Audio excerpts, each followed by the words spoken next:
I'm looking for info about a Chinese cartel.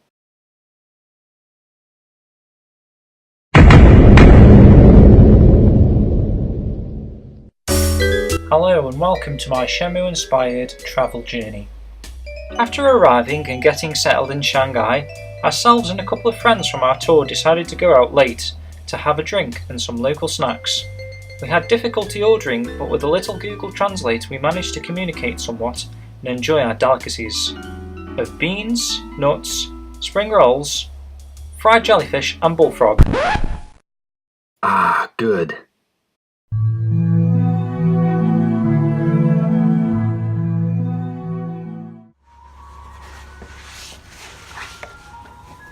The following morning, we were awoken by what appeared to be the sound of It's a Small World, that family boat ride that's at Disneyland.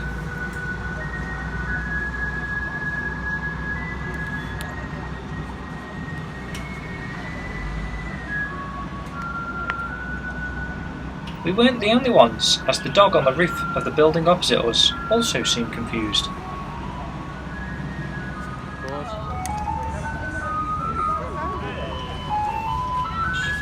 After getting back down onto street level, we discovered the source of the music.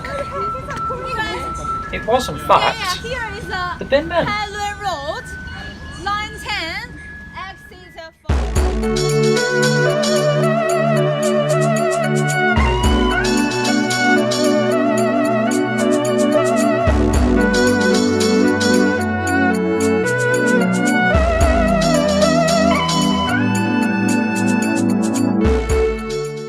As we wandered around Shanghai, we headed to a place called Nanshi, which is the old town of Shanghai.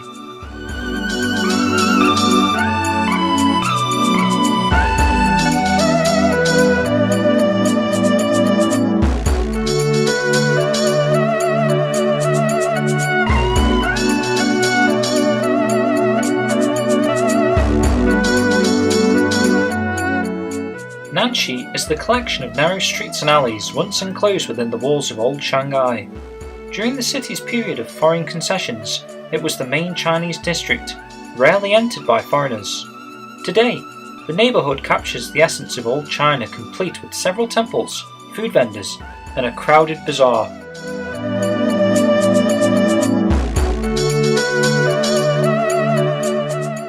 As we peered into the distance, with all the tall skyscrapers as the backdrop, the contrast between them and the traditional ornate old-style Chinese buildings was really striking. Whilst up on this rooftop, we were shown a traditional Chinese tea ceremony and got to sample many different types of tea and understand their benefits and how to prepare them. We picked up some of these special teas in the shop, and I also spotted my name in Chinese. We were also taken to an authentic silk factory, and it's here that I discovered this awesome Phoenix and Dragon Phantom Riverstone mirror style silk cushion case.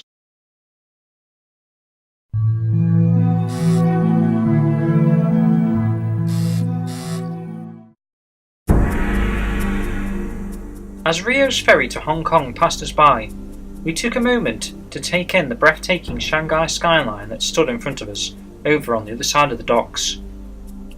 Our next destination was the very tall building you can see that doesn't quite fit into the shot. This was the Shanghai Tower, which is currently the second tallest tower in the world, standing at a whopping 632 metres high.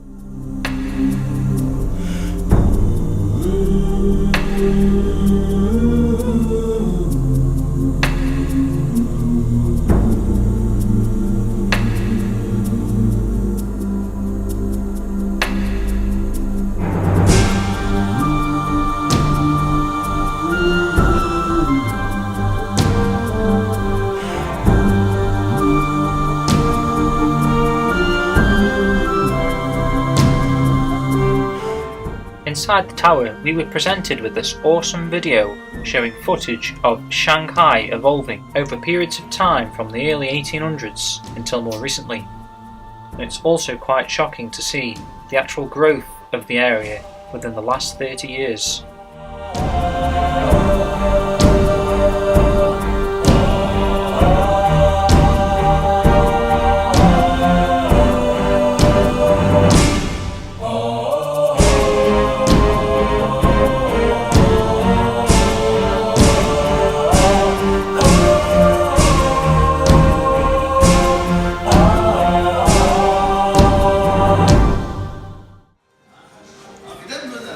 Like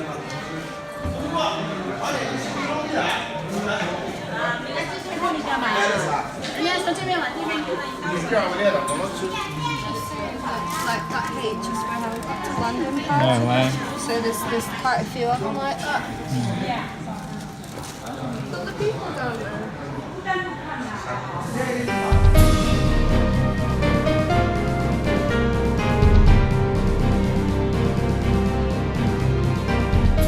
The tower boasts that it has the world's highest observation deck within a building or structure, and with its 128 stories it also features the world's fastest elevators with a top speed of 46 miles per hour.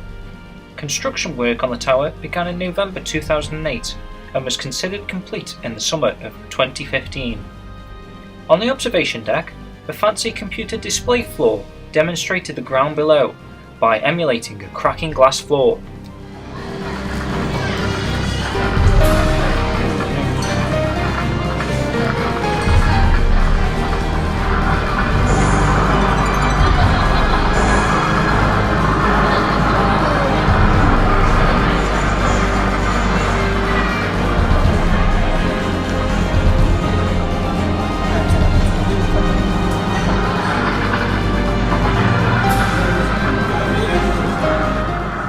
As our week-long tour of China was coming to an end, we would be departing many of the friends that we had met and spent time with throughout the week. We ended up going to this cool rooftop bar that had a great view of the skyline all lit up at night for our final goodbye drinks with the group. Although China was now over, a new journey was just beginning as we were heading to Osaka in Japan in the morning.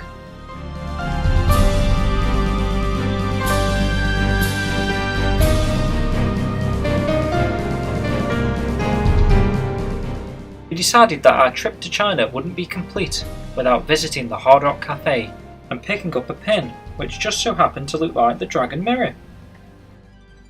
A live band provided entertainment.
It was always my dream and lifelong goal to make it to Japan.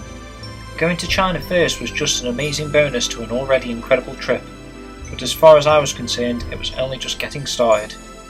With 2 weeks in Japan, we had loads to see and do, knowing eventually we would reach Tokyo and head down to Dobuita in Yokosuka, literally home to Shenmue.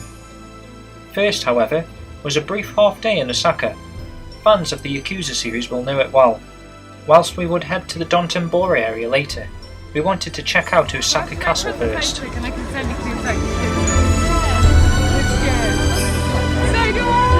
I think I've posted. Osaka Castle is a Japanese castle in Choku, Osaka, Japan.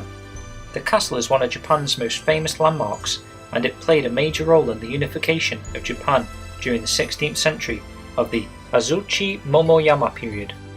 The main tower of Osaka Castle is situated on a plot of land roughly 1 square kilometre.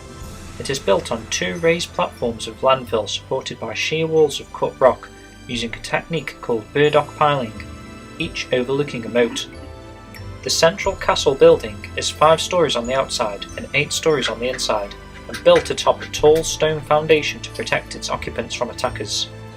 The castle grounds, which cover approximately 60,000 square metres, contain 13 structures that have been designated as important cultural assets by the Japanese government.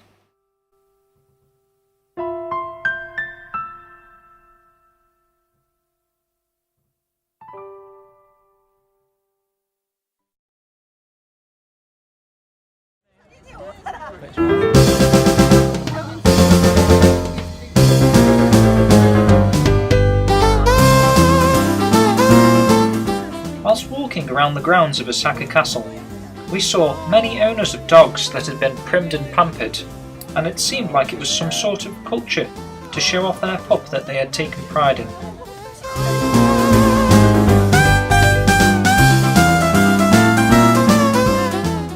One owner, however, appeared to have lost control of her little animal.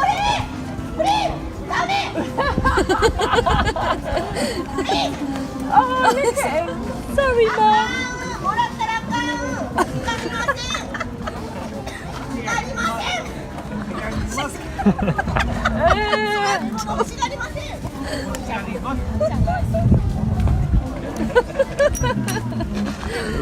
That's the naughty one. That's hilarious.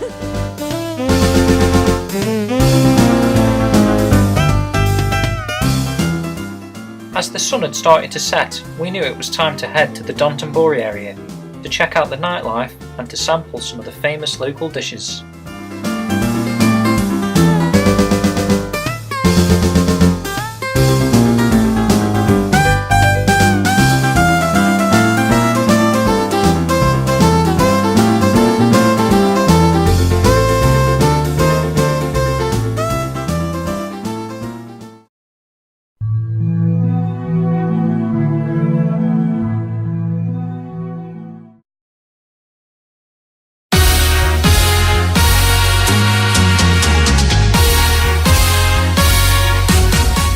The lively entertainment area of Dotonbori is Osaka's most famous tourist destination, and renowned for its neon lights, extravagant signage, and the enormous variety of restaurants and bars.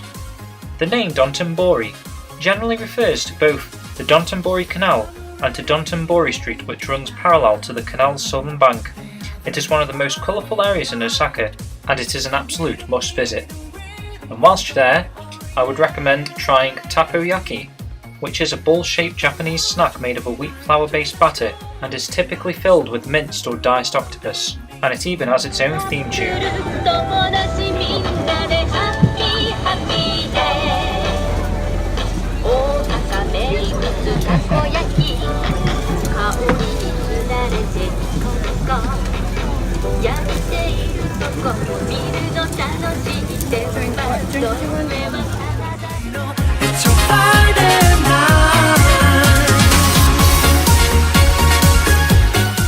Fans of the Yakuza series will recognise this area well, especially if you have played Yakuza 0.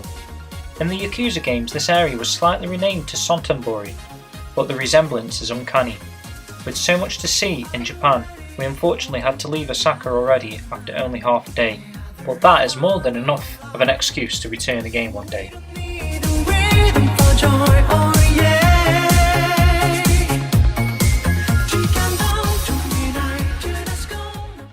Well, thanks for watching guys, and I'll see you in part 4.